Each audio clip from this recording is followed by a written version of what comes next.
Okay, folks, welcome to this fabulous forum here that we're putting on with Our Revolution Pennsylvania. We have some amazing guests, and I'm going to start hitting record. Recording in progress. Okay. Welcome to Our Revolution Pennsylvania. This is a panel discussion today that we're having on the absolutely important question of critical race theory and how we need to understand what it is that we're talking about and understand the issues that revolve and how they connect to our larger Justice for All agenda at Our Revolution Pennsylvania. Today we have terrific guests, Josh Laird, Adams County School Board. We've got Tamara Anderson, Racial Justice Organizing Committee, Brian Sims, PA Rep from the 182nd, Maurice Baynard from University of the Arts. My name is Chuck Pinocchio, co-founder and co-facilitator of Our Revolution Pennsylvania. We were founded back in August of 2016, coming out of the Bernie Sanders presidential campaign. And at that time, we committed ourselves to building around issues, organizing, and developing strategies for victory. And that's precisely what this forum today is about, is building out that capacity as well as knowledge so that we can carry forward the work that we're doing, again, on issues of racial justice and other social justice issues. So I'm going to turn it over right now to Hal Ginsberg from National Our Revolution. Hal?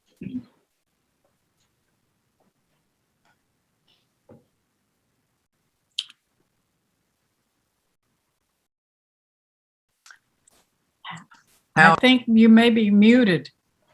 All right, there we go. Yep, that's it. I was so busy telling everyone else what to do, I forgot what I was supposed to do, and one of those things is unmute myself, so I apologize for that, folks.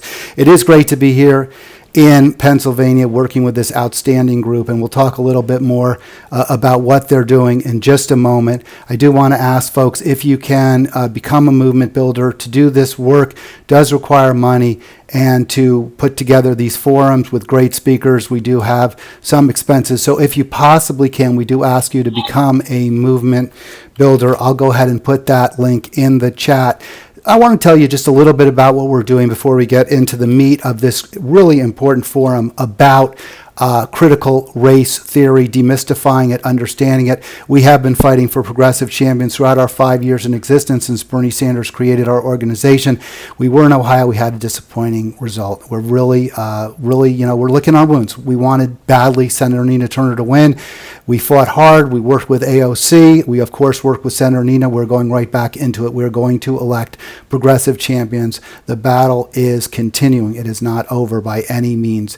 And we came very, very close to unseating a corporate Dem in a really relatively conservative district in Ohio. So we are excited about the future, of course.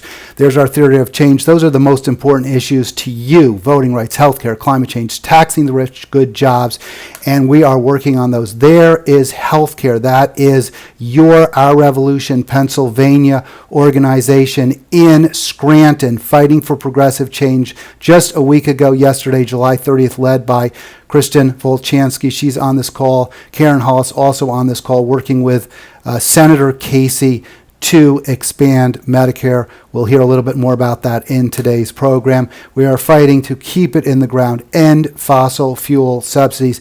And by the way, if you would like to join us in that fight, we do have a couple of links. ourrev.us/no subsidies. That is to keep it in the ground. No subsidies for the polluters, for the fossil fuel industry. We're fighting to end the filibuster. There's no way we're going to make progressive change in this country if we don't end the filibuster, or at least reform it seriously, because it's just too easy for a minority to stop progressive change. And that is going to do it with my segment. One more time, you see it on the screen. There's the link, ourrev.us/PA-MEM. That shows it's a Pennsylvania member. And now let me turn it over to our moderators, today's hosts, Jeff Kennedy and Kristen Volchansky. Good morning, Jeff and Kit. Everyone, and thank you so much for joining us and taking some time to be with us on a sunny Saturday. My name is Kristen Volchansky. I'm a member and organizer for Our Revolution Pennsylvania, and Jeff Kennedy is also on the call. He's also a member of Our Revolution. It's a political strategist and the host of the Kennedy Effect. So today we're going to be hosting a forum to discuss critical race theories and the serious topic of how to respond to the fears and distortions that have been generated and are being expressed by people around the state and around the country. So we're very glad and appreciative to have joining with us a very diverse panel to speak on this issue. First, we have Representative Brian Sims. He is a state rep for the House District of the 182nd. That's in the Philadelphia area. He's currently a candidate for Lieutenant Governor. He is also an attorney with a background in civil rights advocacy. We also have joining us Maurice Baynard, who is a professor and the Director of Diversity, Equity, and Inclusion at the University of the Arts in Philadelphia. He is also the Senior Lecturer for Critical Studies. Tamara Anderson is an advocate for racial justice and is on the organizing committee for racial justice. She is also the lead producer for a film and media production group called, the Gumbo Lab, which I love. So thank you so much for joining us, Tamara. And lastly, we have a lovely gentleman named Josh Laird. Josh is a school board member in Adams County. He is also a firefighter and fire chief. He is the father of 2 school children in the district, a high schooler and middle schooler. And he is also a former Republican. So thank you very much to our guests. Thank you so much for joining us. First, I think we can start with, if we can go back a slide, how just a definition of what critical race theory is and what it is not. This is from an article that is actually borrows that title from Yes Magazine, and it was a interview and background on critical race theory. Critical race theory essentially is a legal theory that uses critical legal theory, and it seeks to grapple with the way in which discrimination and bigotry has historically been shaped by racial oppression within our laws and legal fabric through the state. It is not primarily concerned with the interactions between individuals. It is concerned with how racism and discrimination becomes codified into our legal system.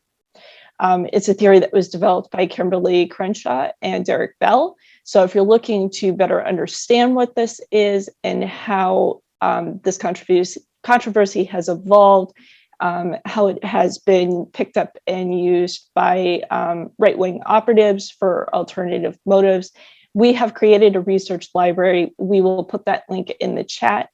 That link also includes some messaging guides that have been developed by various groups who are advocating for teaching the truth to our students and to our children. With that said, I'll open up the forum to our guests and I'll allow them to introduce themselves, and we'll begin the forum. So let's start with Representative Sims. Hi, thank you, Kristen, and thank you to Our Revolution, and thank you to Jeff as well. You really covered my introduction pretty well. I'm a civil rights attorney by trade. I'm the son of 2 retired lieutenant colonels in the Army.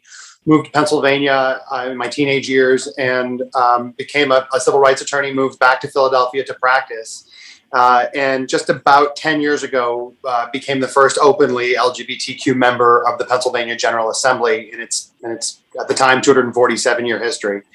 My time in office has really focused on what I knew in law and what I've lived. I focused my legislation on women's and reproductive rights, racial and ethnic justice, LGBTQ civil rights, criminal justice reform, and the issues of the environment. As you noted, I'm running for lieutenant governor at the moment, and this part of the impetus for this discussion is, as was pointed out by Kristen in the introduction, conservative members of the Pennsylvania General Assembly and sort of this copycat effort to gain some of the notoriety that some of the other bad actors who've pursued critical race theory laws have gained. We're really just trying to parrot what others have done, and so it's come up in the Pennsylvania General Assembly. We'll have time to get to that, but I'm grateful for the panel, grateful for the experts. They're going to have an opportunity to talk about this in the critical and substantive way that my colleagues will not. And next we'll go to Professor Bernard. As mentioned before, Mr. Bernard is the Director for Diversity, Equity, and Inclusion at the University of the Arts. Kristen, thank you. Good morning to everyone. I'd like to thank our Revolution PA, Kristen, my good friend Chuck Pinocchio, for having me this morning. I am a proud South Phillian, born and raised. More formally, I'm a scientist, neuroscientist by training, and I spend a lot of my time thinking about how brains work and how they don't work when things go awry. And hopefully we'll be able to bring a little bit of that logic to this discussion.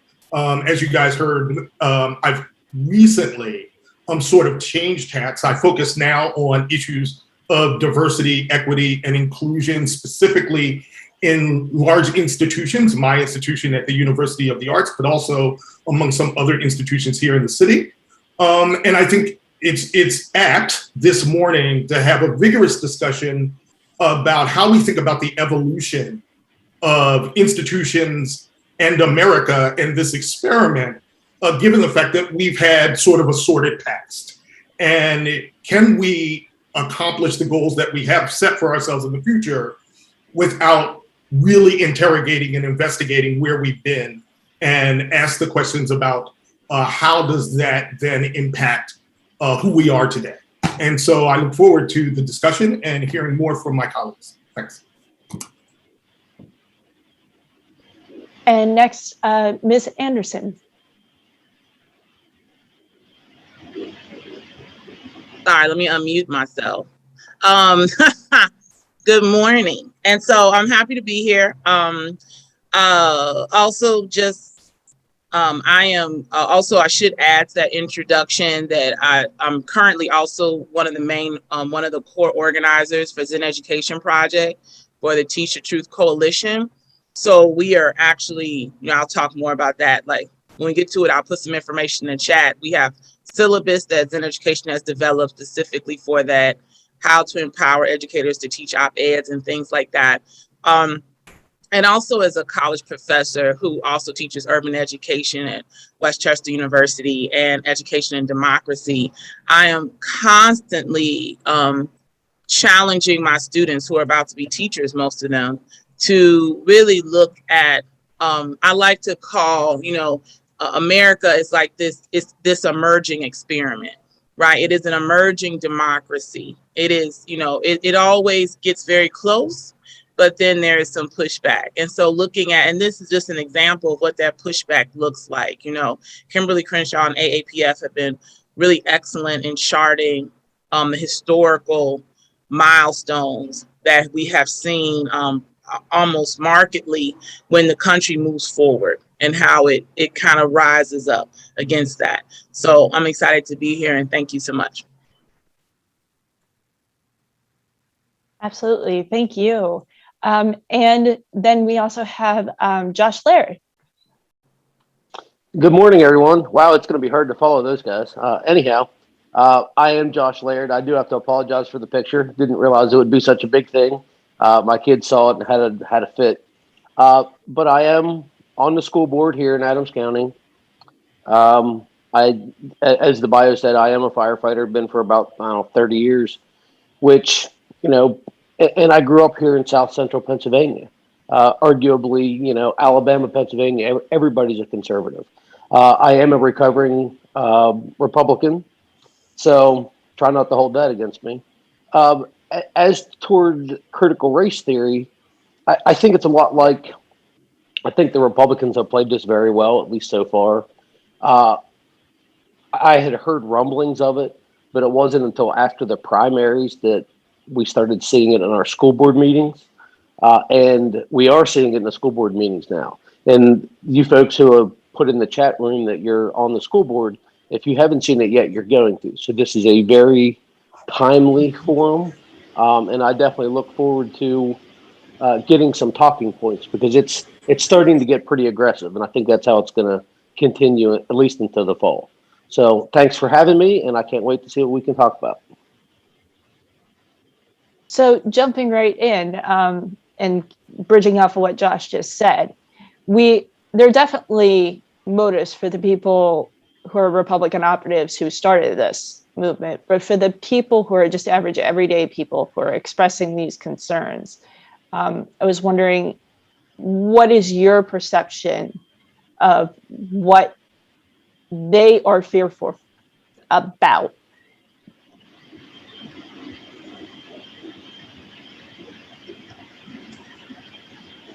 I'll jump in. I think they're afraid of differences. This goes back to when I went to school. There were 2 African Americans in my entire high school. It was just something that we weren't diversified. We didn't have to be. And I think they're just scared. I think they're listening to people on the national level. And I think at this point, they're willing to do anything they can to win, because they know in their heart they're right. And it doesn't matter if they discriminate against other people. That's just my 2 cents. Kristen, I've been fearing this question all week, knowing that we were going to sit on this panel. And what I mean by that is, so the real question is the fear that we see in these videos of town halls, is it primarily social and about race? Is it primarily political and about one-upsmanship and brinksmanship?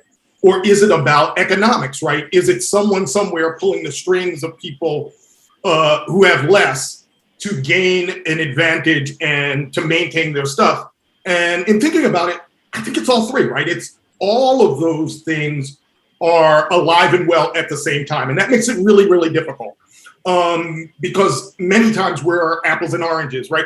We think we're talking about a social issue where really the animating force is an economic one. Or we think we're talking about politics. But what we're really talking about here is the ongoing racial imbalance here in the country. And so the reason I say I feared this question is, as a person who's African American, we get asked a lot things like, what's up with all these people in critical race theory? Which, when I hear that, the question I think people are asking me is, what's up with the crazy whites? And I gotta be honest, I don't have an answer for that. But I do know 3 things, and I'll shut up after these, that there are sort of founding motivators in our democracy. One is that we love to create a boogeyman and use fear as a motivator. Whenever we are ready to move the masses, we couch it as fear. 2, we are really good at forgiving our own atrocities really, really quickly. And 3, just as a group, as Americans in general, but white Americans specifically, they love to join ranks when it looks like their stuff is threatened. And I think all 3 of those are at play right now. And we can talk about any one of them as sort of key, foundational to what we see on YouTube and on the news. Kristen, if Yeah, I can. Oh, I'm sorry. Go ahead. No, please go ahead. Yeah, no, I'm so sorry. I want to say too that it's also difficult to have the conversation because we have centuries and decades of miseducation. So you also have individuals who have very little vocabulary or like historical things to look to. So it looks like this is brand new. When our reality, because of the fact that we live in a country that is very based upon systemic racism and systemic issues, class, economics, education, fear, those things are all extrapolated upon each other. And I dare say that education has always been a space of political practice. You know, Bell Hooks said it best in most of her research, and we look at culturally relevant pedagogy by Gloria Ladson Billings. They speak a lot about how curriculum is political. Curriculum is literally created to teach students a certain thing because we want them to interact a certain way in our society. And this still goes back, like if we even look at and this is very much connected to voter suppression and civil actions on the state level and on a national level.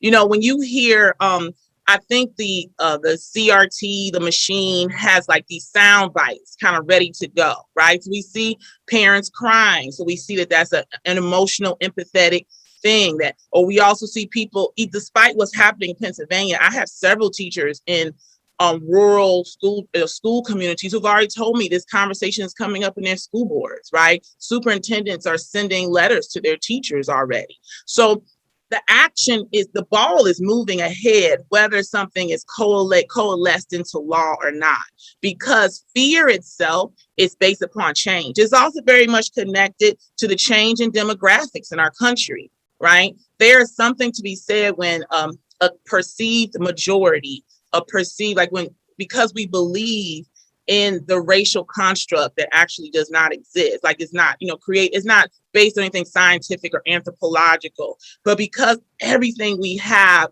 in the US is basically embedded into that belief system, then these things are connected to it. And so of course you have fear. It's almost like when somebody pushes, you're a small child, you're playing the sandbox, you're having a good time, and somebody pushes you out of the sandbox and takes over your sandbox.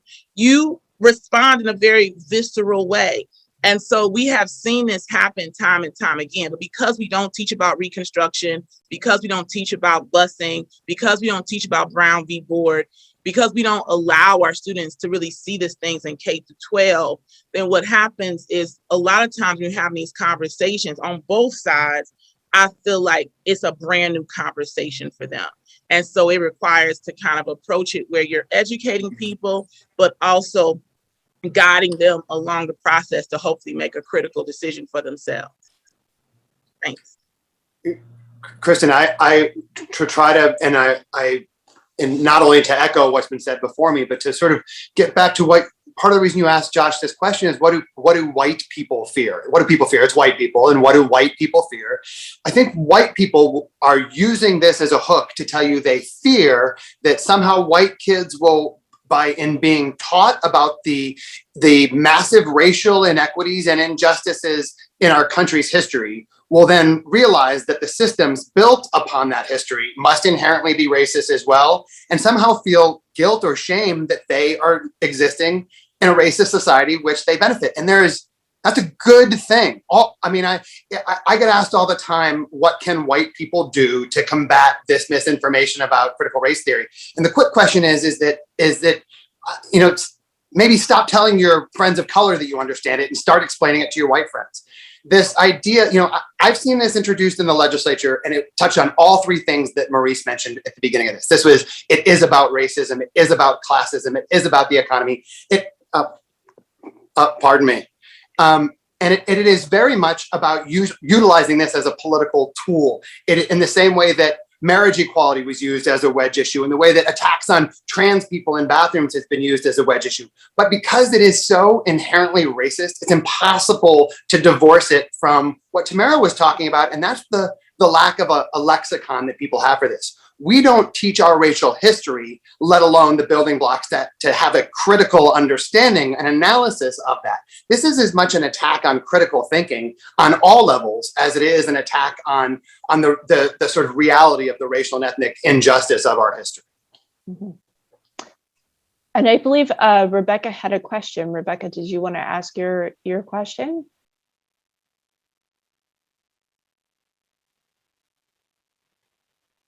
I just wanted to ask the panel, what I've heard is a lot of talk about playing to the worst of people's fears and prejudice for a political advantage.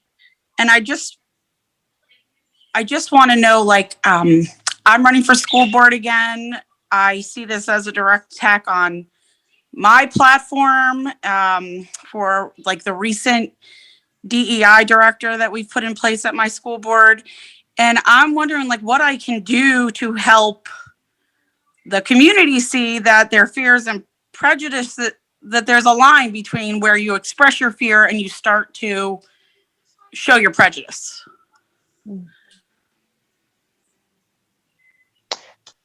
I can only say from my perspective, I do some communications work on messaging on issues like this. And what I often see is that conservatives and Democrats talk past one another.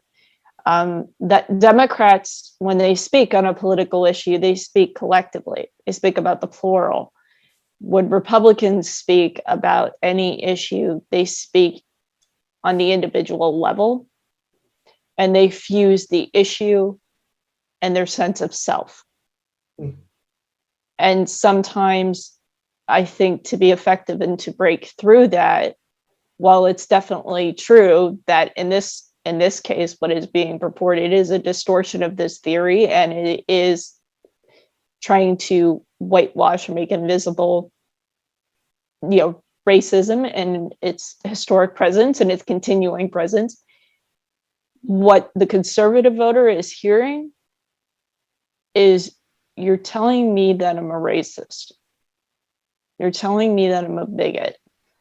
And I think the challenge for us is to try to separate the two and to open up the space between what this theory is and the idea that every child sitting in a classroom, no matter their background or skin color or religion, should be treated equally. And most people of good faith have no problem with that. But what the right has successfully done is fused this concept of your self-worth and your goodness with what they're twisting into an attack on American culture.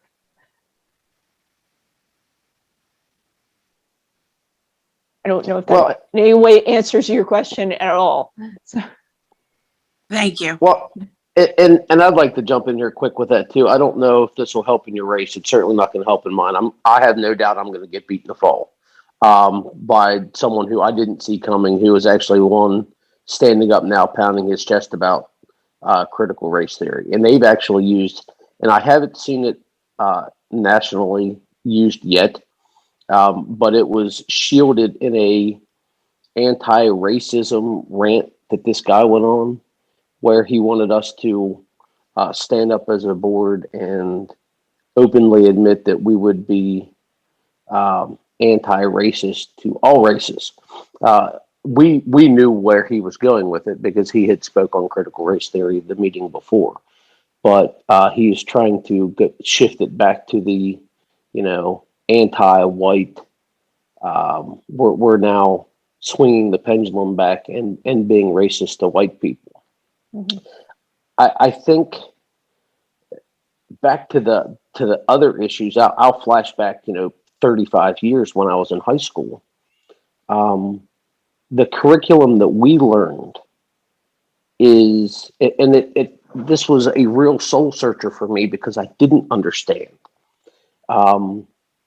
We were taught that the Battle of Gettysburg was about shoes. We were taught that the entire Civil War was completely and totally states' rights and that slavery didn't come in until the end. In my civics class, we never read anything from Dr. King. It wasn't until actually like 3 weeks ago in a college class I read the letter from Birmingham jail. That should be in every high school. And it was intentionally omitted. All of the civil rights were intentionally omitted from my high school learning. And now looking back, I see why. And I don't know how we get past that, but I think that we're having the conversation. It's a good place to start. I don't know if that helps at all, but I've done a lot of soul searching recently, and this is actually pretty timely. And you know what? I'm sorry to jump in, but I just wrote in the chat too. It also kills me because the letter of Birmingham jail is on the Pennsylvania Department of Education reading list for American history.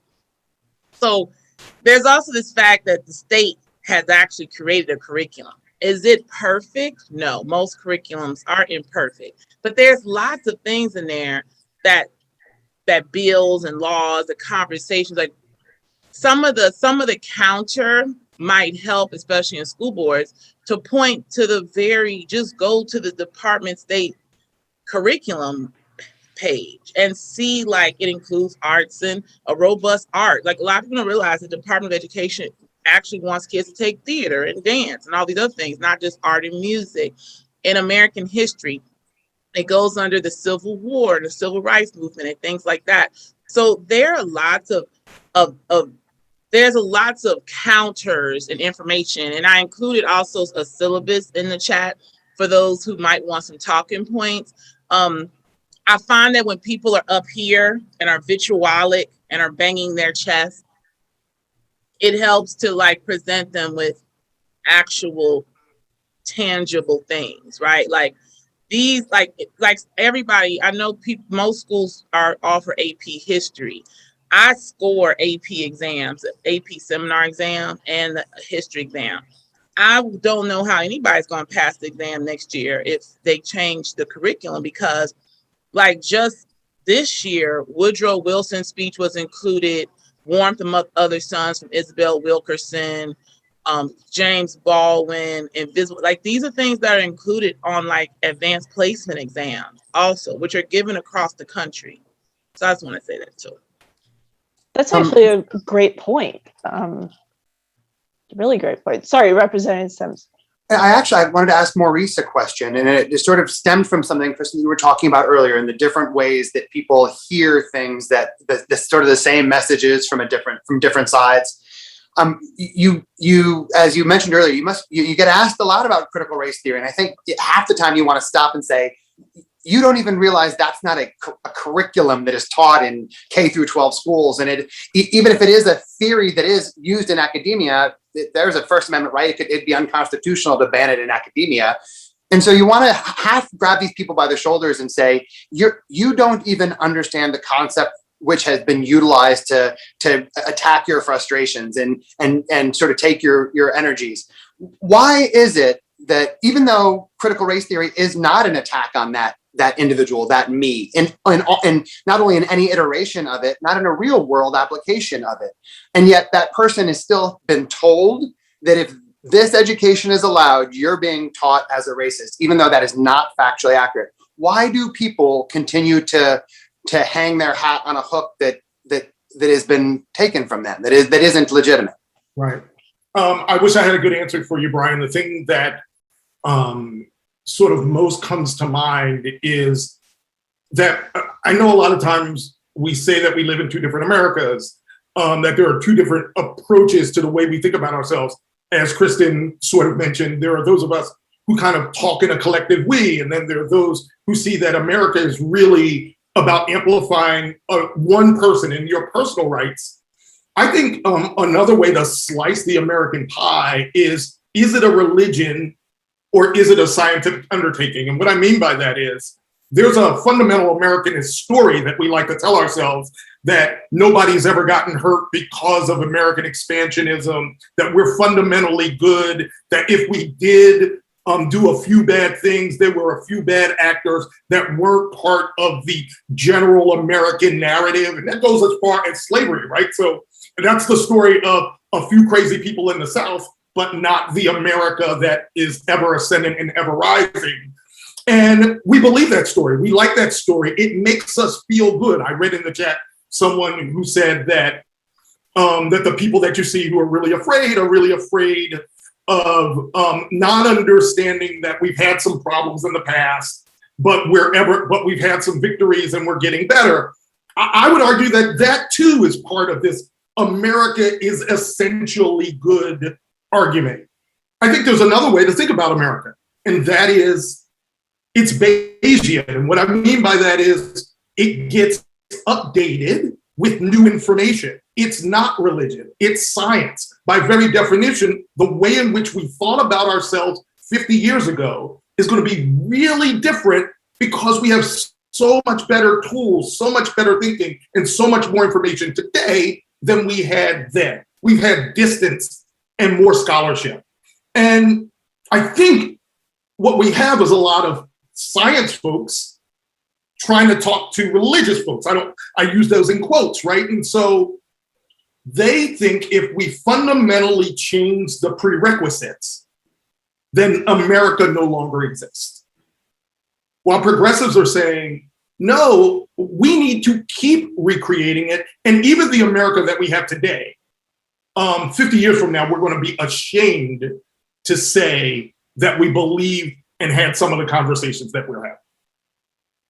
Tamara, you sort of used that exact same language when you said that the people who were asking to address this they lack the tools, they lack the language, the lexicon, because we didn't even give them the basic education to understand difference to begin with. Right. I mean, we just had a textbook that came out 2 years ago that said that enslaved people were forced immigrants. So we, that book came out of it was circulating, it was out in social studies, right? I think just like Maurice said, I think the problem, and people say this about education has often tried to side itself with psychology, when our reality is actually very anthropological. It's more anthropological. It's more about how systems interact with each other. And if you don't understand what part of the system you're in, you have a tendency to, I like to say, fall for the okie doke, right? So if I have no idea that there was a Southern mythology that was created by the Daughters of the Confederacy, like literally funded, that, put these Confederate statues up, created a curriculum, then I'm going to go through life and think, well, or like what Josh said, he was taught that slavery came later. If you look at the way plantation financial records were kept, they look very much like business records today. The fact that you could take a loan to buy a slave for 30 years, it doesn't sleep on me that that's the same life of a mortgage. The fact that we now have bankruptcy laws wasn't because of Wall Street. It was because the crash of cotton in the 1800s. And President Van Buren wanted slave owners to have some sort of economic recoup. The fact that we have multiple banks, when the main bank was right here in Philadelphia, and people fought for multiple banks. Who fought for multiple banks? Slave owners fought for multiple banks. Where does that history go to? It goes right to the creation of Wall Street. The very way that we transact with each other is steeped on the bodies of people, right? The way that, the way the crops were set up, the fact that there is lots of African from Sierra Leone in South Carolina. We're like, why is that? Because in some places like Senegal and Sierra Leone, those are rice communities, right? So when we look at what was considered gold in South Carolina, their rice was considered gold. It's actually called that. It used to be called the South Carolinian Plantation Rice Company. And now we just call it South Carolinian rice. But that's what it used to be called before, right? So the whole thing is that if we continue, I'm exhausted of my students coming to me either in high school or in college and looking at me like, oh man, miss, this is the first time I ever heard any of this. And then it changes. You see them shift, because we also have this illusion that teaching these authentic histories is only for Black and brown children. Teaching these authentic histories is for all children. It helps them to become critical citizens. Who would you rather be voting for people? People who just want to be led like sheep to the slaughter, or people who actually can ask questions and can challenge and can actually stand up for themselves, or even better, can take care of themselves because they can read the fine print in a terrible contract that's given to them, right? When we look at how wealth has been given, yes, there's a whole thing for middle-class whites and poor whites that are like, we didn't have any privilege. We didn't have this, because nobody taught them about redlining. Nobody literally taught them about the covenants that were put inside mortgages. My own grandmother bought a house in the South Side of Chicago. When you look at her original deed a white woman's name is on it who helped her purchase that home. So these are like, I'm not like 100 years old. That just happened, right? So these are the types of things that, we kind of need to know. And I also think that, and don't get me wrong, I'm not under the illusion that education saves the world. Woo! Yeah, no, miss me on that one. I'm not, I don't believe that. But I do believe that having a foundation, having these types of conversation, it's difficult to really counter that. Because everything I just said, I didn't pull it out of some like conspiracy theory. It literally is like collected and collated on actual primary sources. And I So think, how do we, I'm sorry, go ahead. oh, no. Go ahead, Representative Sims. No, it was actually Josh. Sorry, I was just gonna. Oh, sorry. But my question is, how do we get that out without people who look like me believing that it is an alternative history that has a political angle? How do we get the truth out? And again, I'll flash back to what I learned. I realize now that I was taught what I was taught for a specific purpose, to keep me in line for the rest of my life with the community that I was in, the conservative community. How do we get the truth in history out without looking like we're trying to, manipulate the white people? I'll say one quick way is to change the decision makers, change the people that are trying to stop us from doing this. Josh, I'm listening to you, and you started this conversation by introducing yourself as a Republican, and I'm grinning ear to ear because you remind me of my family. My family are Republicans. They're educated. They're smart people. The idea that critical race theory is somehow an affront to who they are, or would somehow they would feel accused of something is ridiculous. And so the fact that you can understand that and they can understand means that it's understandable. A lot of this goes back to using this as a political chip, using this as a way to get people's frustrations and utilize those frustrations in gaining, controlling, maintaining power. And so I think, in the last 4 years, we've elected more women, more people of color, more second generation immigrants, and more LGBTQ people to office than we did in the last 14 years. And that is one of the ways that we continue to change this. Somebody asked in the comments about where the status of this bill is in Pennsylvania. This bill was introduced by a guy named Russ Diamond. Russ Diamond, if any of you know him, will know him as the person that led the charge against masks. Russ Diamond had both his ex-wife and his ex-girlfriend have filed protection from abuse orders against this person. He introduced it in May, I think May 21st of this year. And for any of you that have had the displeasure of having to read or kind of muddle through the co-sponsorship memo, it's all about how dare schools teach inequality. To read the actual bill itself is fast. In fact, there's a line, forgive me for taking the moment, but there's a line that I think will shock most people. No Commonwealth, county, or municipal agent, school district, or public secondary institution shall use any funds to express, publish, advertise, or promote any racist or sexist comment. How would we even report on our criminal justice system? How would we even report on the history of our own government? It'd be impossible to. And the irony isn't lost on these people. I just think frankly the academics is. This bill is going to go nowhere. It was assigned in June to what's called the Education Committee. Pennsylvania is the last great gerrymandered legislature in America. And so, yes, these people are in control, but this isn't a bill that would ever survive, that would ever get past the governor's veto, for example. And this bill is going nowhere. It was done for the optics. The optics are really important because it is, anytime you see a white person in government expressing racism in this way, know that actual people are actually hurt, whether or not this bill becomes law or not. I think that's really critically important to remember. And I think your last point that actual people are actually hurt is important, because I've noticed that just growing up in a conservative area, that often that gets lost. They can tell themselves a narrative that this is just me standing up for what I believe. I'm not actually hurting anybody. I'm not saying somebody should get fired from their job because they, are Black or they're Latino or they're LGBTQ. I just believe these things. And so I think, to the earlier question, kind of cutting through that narrative, being able to point out, no, actually people are actually hurt, is vitally important. I see we have two questions. Bill Wood, who is, you have there that you're a storyteller, and then Chuck Panaccio. Hi, thanks. This is Bill Wood. I'm a storyteller, but I'm also on the school board and running for election again. And I think really we have local control in Pennsylvania of school boards and of school districts. So at this stage, you know, at the national, the state level is great, but change is going to happen at the local level by ensuring that school board members win their races.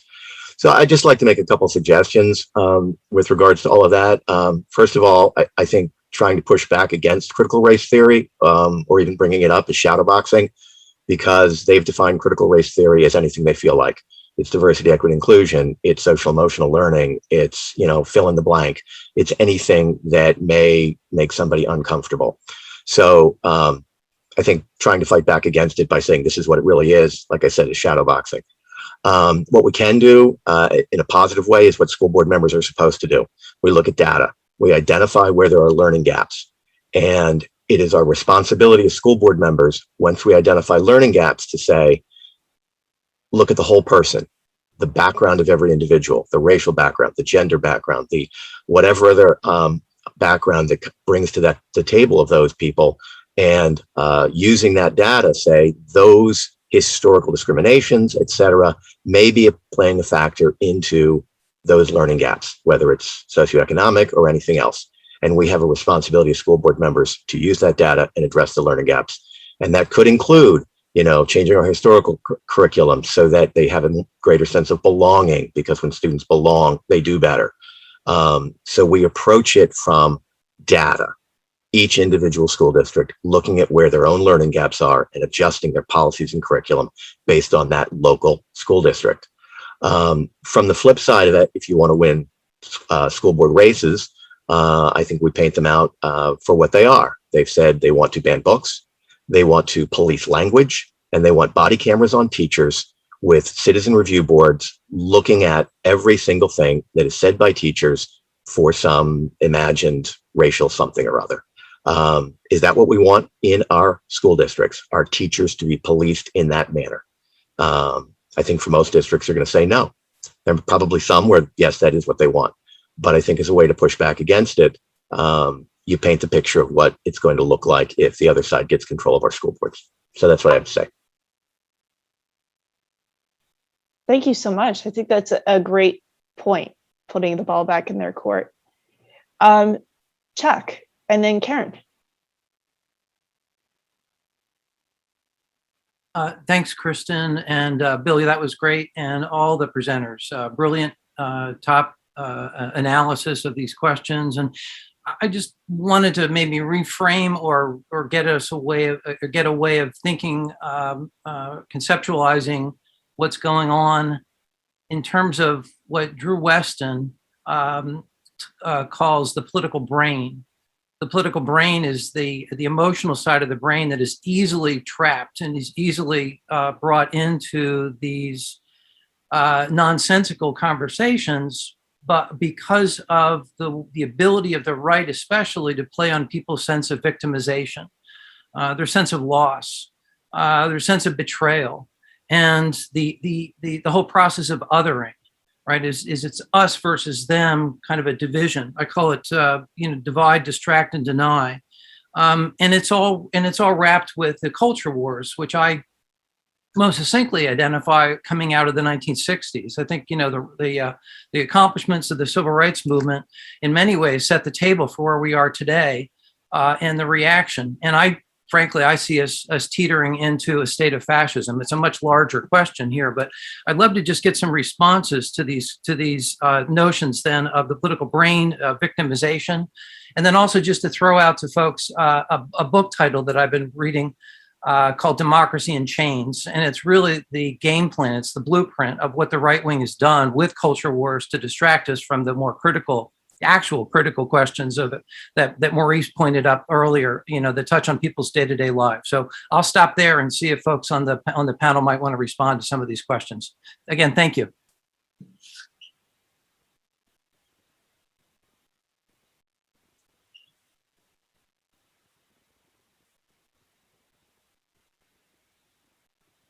I think you stumped them, Chuck.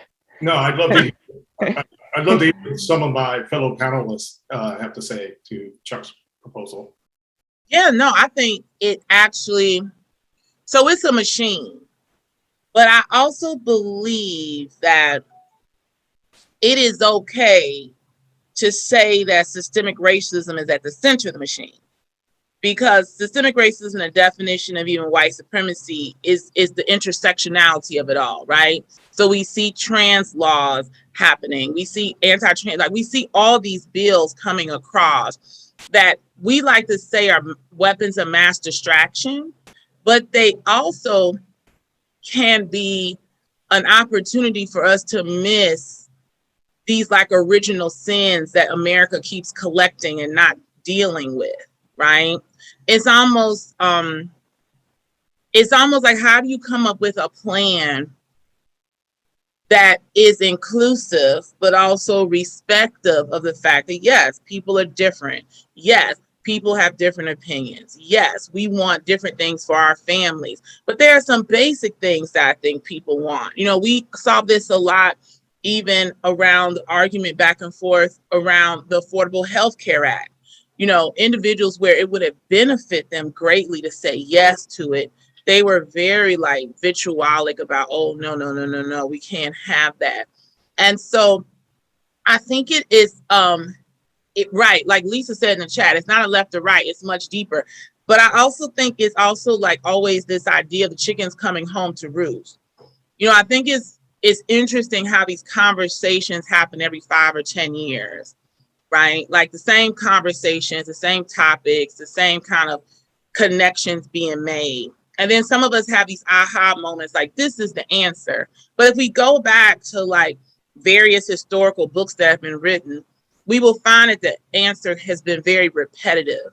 So we have to ask ourselves, how do we define progress? And what does progress actually manifest and look like? Have we moved the needle tremendously?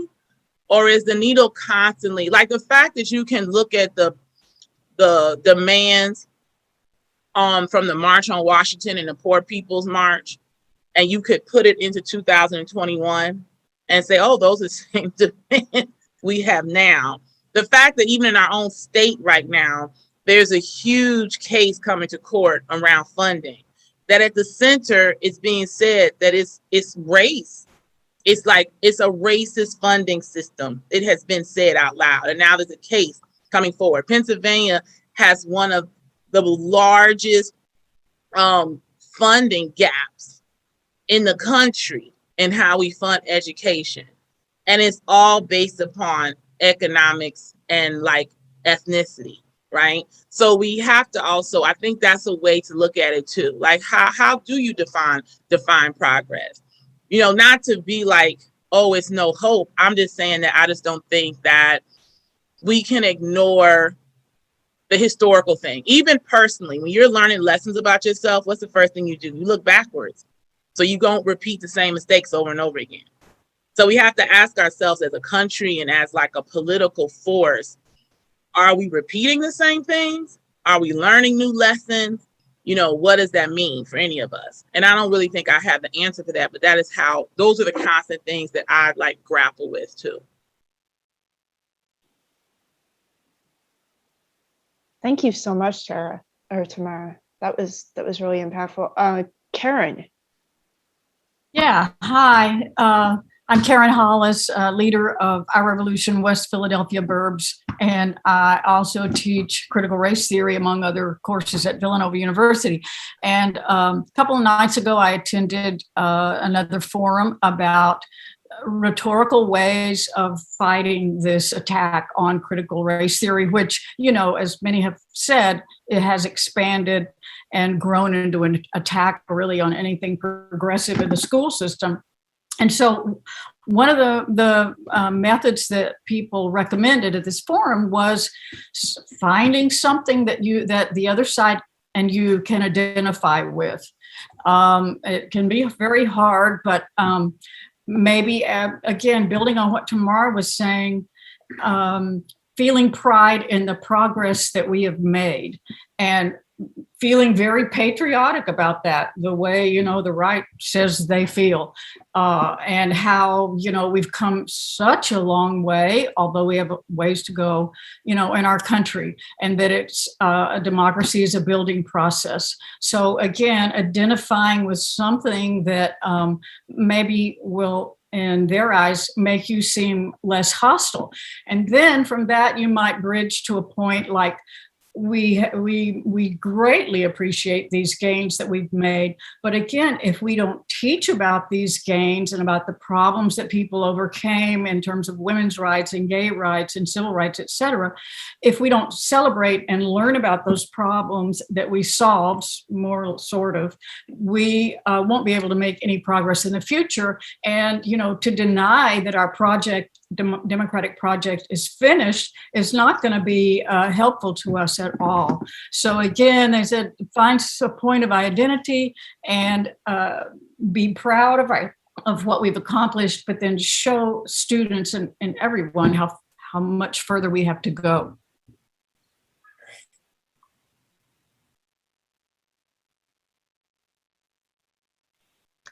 Thank you so much, Karen. Anyone on the panel, would you like to add anything or respond to what Karen said? No. Okay, I believe Lisa Longo had a question, and then we'll take last minute questions, and we will wrap up and do last minute thoughts. Lisa. Great, thanks, Kit. So I'm going to start out with a comment and then go to my question. When I was on school board here in Phoenixville, and the students and I had a great relationship, one of our students came to me with a history book, and he said, Mrs. Longo, do you think the slaves were happy? And I said, no. Why are you asking me? And he said, there's a picture in this book of slaves smiling and dancing. And he said, and I just don't think that's how it really was.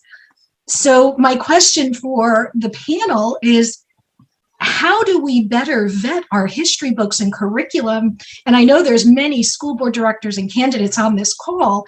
You know, how do we help them to make sure we're not teaching such nonsense? To me, that's a collaboration between the administration of the school and the school board. Because in the end, the school board does set the curricula, but it has to get recommendations from the administration. I think it needs to be upfront and honest, and have honest conversations about, you know, that there isn't any garbage. Now, we don't get to see the books, you know, we don't get to see all that stuff. We just get to see, you know, a list of curricula and some talking points and whatever else. But I think there needs to be a really good relationship. And I think those relationships are probably also strained. As much as I hate to say it, probably politically strained. It's a work in progress for sure. Lisa, I don't have an answer directly to how we eject the quote unquote nonsense. But what I will take away from your story, and I'm going to steal your story if you don't mind, and retell it in other contexts, is that it was a student, it was a kid in contemporary America who gave sort of a critical eye to what they saw in this textbook. And I just want you to think how many adult hands that textbook passed through, how much review that picture, that illustration underwent, and how many professionals got paid before it ended up in the hands of that really critical thinker. And you have to ask yourself, how is it that it could have gotten past that many adults, professionals themselves? And I'm not suggesting that there's some cabal somewhere that's like, let's draw pictures of happy slaves. I'm suggesting that there's an America where you can present a picture of happy slaves and nobody's alarm bells go off, because it is so much a part of their conceptual DNA that that's not a problem. And so what we're really talking about is how do we update our software? Do you know what I'm saying? Such that we literally bring a different lens. The answer to your question is, yeah, we need more people with diverse eyes on everything before it hits our kids, or else we are going to end up generating yet another generation of kids with the same blind spots that we have. Yeah, thank you. I just wanted to follow up that after this, I did ask for a textbook review, and I hope that, you know, we are being a little more thoughtful. But I love your point that it was a student. You know, it was not one of us who caught it. It was a student who brought it to me, and that's for our school board members and candidates on the call. Please stay tuned for the second part of this. I know we're going to wrap this up shortly, and we're going to go into a more detailed school-specific conversation, but I'm going to let Kit take it to the next part. Yes, so thank you so much to all of our guests for joining us. This has been a great discussion, even more beyond what I could imagine. So I really appreciate that you took this time, especially on your weekend. I know how precious weekends are with your family when you're working. So thank you so much. Thank you to Representative Brian Sims, Maurice Bernard. Lara Putnam was tried so hard to join us and she ran into technical problems. Tamara Anderson and Josh Laird. So I really appreciate your being here today. And I'll very quickly throw it open to you guys if there's anything that you really wanted to say that you didn't get to say. I just want to make a really quick clarification just for safety. There was like a back and forth in the chat using the term happy for enslavement. I think we have to be very careful with that. Enslavement as an institution, especially as we learn more about it, people were undernourished, underfed, raped, murdered, beaten within an inch of their lives, and literally given the same medical care, less medical care than the horses and cows on the same set of land. So I think to use a binary like happy or sad, or they would have to be happy or sad, you want to pretty much steer clear from that. Especially because, I mean, just reading it, it was like really triggering to read it. And so just make sure that you really understand it as an institution. It is an act of sheer resistance and resilience that there are still African Americans around today. Let me just say that. The same that we would have even with our indigenous populations. Thank you. That's all. And thank you for having me too. It was a wonderful conversation. I really appreciated hearing from the panel and from everybody here. Yeah, there was a question. Oh, sorry, Karen. There was a question in how people can keep in touch with us. And I just want to say Our Revolution Pennsylvania, we meet twice a week, Wednesdays and Sundays at 8 p.m. via Zoom. So if you go onto our Facebook page, you can keep in touch with us that way. And I'm sorry, Karen, go ahead. That's okay. I just wanted to ask Tamara to tell us about the big rally in Philadelphia against the attacks on critical race theory that's coming up on August 27. It's sponsored in part by the Zen Education Project on Teach the Truth. Can you tell us a little more about it, Tamara? Yeah, sure. August 27th is going to be a teach-in. We're going to have a variety of tables. There's going to be a table on Stop Fascism, a table on African American history, a table on STEM. It's a table for Philly Youth Vote, for youth organizations. Lots of higher ed is going to have a table. Basically, what we're doing is kind of in the spirit of SNCC, is to have a teach-in so that educators and families can go around with their cell phones and collect primary sources, which is exactly, like, I'm a firm believer. When I used to teach in a classroom, I seldom used the required textbooks because I used to work for a textbook company, and that's a whole story for another time. So I know that primary sources are the way to go when it comes to teaching children. If you want more information, we have a Facebook event page that you can keep track of, because we're still trying to pin down where the location is, and I'll put that inside the chat for anybody who's interested. And if you as an organization in your region want to host a Teach the Truth event, here's actually a sign up for it, because the sponsors for this, the national sponsors for this event are Zen Education Project, Black Lives Matter School, and AAPF. And I will also put the Facebook invite in the chat too. Thank you.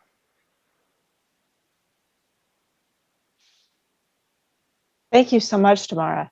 Yeah, I'm definitely interested in looking at that.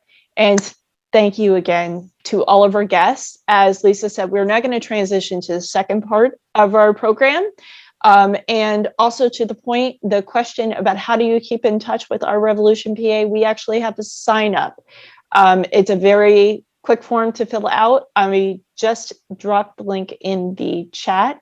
If you would like to keep in touch with us, you can click that link, fill that out, and we will send you updates about future events that we do. As Lisa mentioned, we have 2 calls a week on Wednesdays and Sundays at 8 p.m. Doors are open. Anybody is welcome to join those. And again, thank you so much to our guests. This was a fantastic forum, and I'm going to quickly throw it to Hal for wrap-ups, and then we will transition to Lisa into the second half of our program. Just real quickly before folks cut out, this is Chuck. For folks, just to remind you, save the chat. Yes. Where all this vital information is. If you don't know how to do that or haven't done that before, go to the bottom right corner of the chat box, the 3 dots, click on the 3 dots, and it just says save chat, and that'll come up on your page after the meeting closes. So vital information there. Thanks for that, Kristen. Over to Hal. Thank you. All right, thank you so much, Chuck and Kristen, and what a great panel, too. So impressive. I really learned an awful lot, and I really appreciate it. I also just want to give a quick shout out to Lisa Longo, who did a tremendous amount of work to put this forum together, as well as, of course, the guests. So thank you all for a very informative and important conversation. I'll be very, very brief, then we'll turn this back to Chuck for the second part. The social media part of this discussion, this conversation, this forum will end with me, and then we'll go back to Pennsylvania. So we do have a great call this Monday night, much like the call that we're on tonight. When I say in terms of quality, the topics will be different. We have Representative Ro Khanna joining us, and he has been a key part of our fight to end fossil fuel subsidies. We have Senator Nina Turner with us, and she is our hero. She is our champion. She was a president of Our Revolution, and we are going to continue to stand with her as she stands with progressives. And Our Revolution Chair Larry Cohen will also be with us. We hope you can join us. I'll put the link in the chat in a moment for you to sign up and join us for that conversation. We do hope you can make it. And the other, and I think that brings us, I believe, let me just see, my slide deck is not working. Why? There we go. And of course, the ever-present, irritating but necessary request for movement builders. If you can, if you are in a position where $5 a month is affordable and you're not yet a member, we do ask you to join ourrev.us, PAMEM, and the PA does ensure that the funds are credited to this great chapter, this great state group. All right, and that's going to do it for my segment. It says end of call. That means that's the end of the national segment, the end of the segment that is on social media. And now I'm going to turn it right back. I think, is it to you, Chuck, I believe.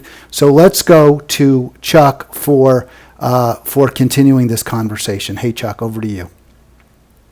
Thanks so much, Hal. Appreciate it. And for folks who are hanging with us, yeah, we want to make this a meaningful discussion.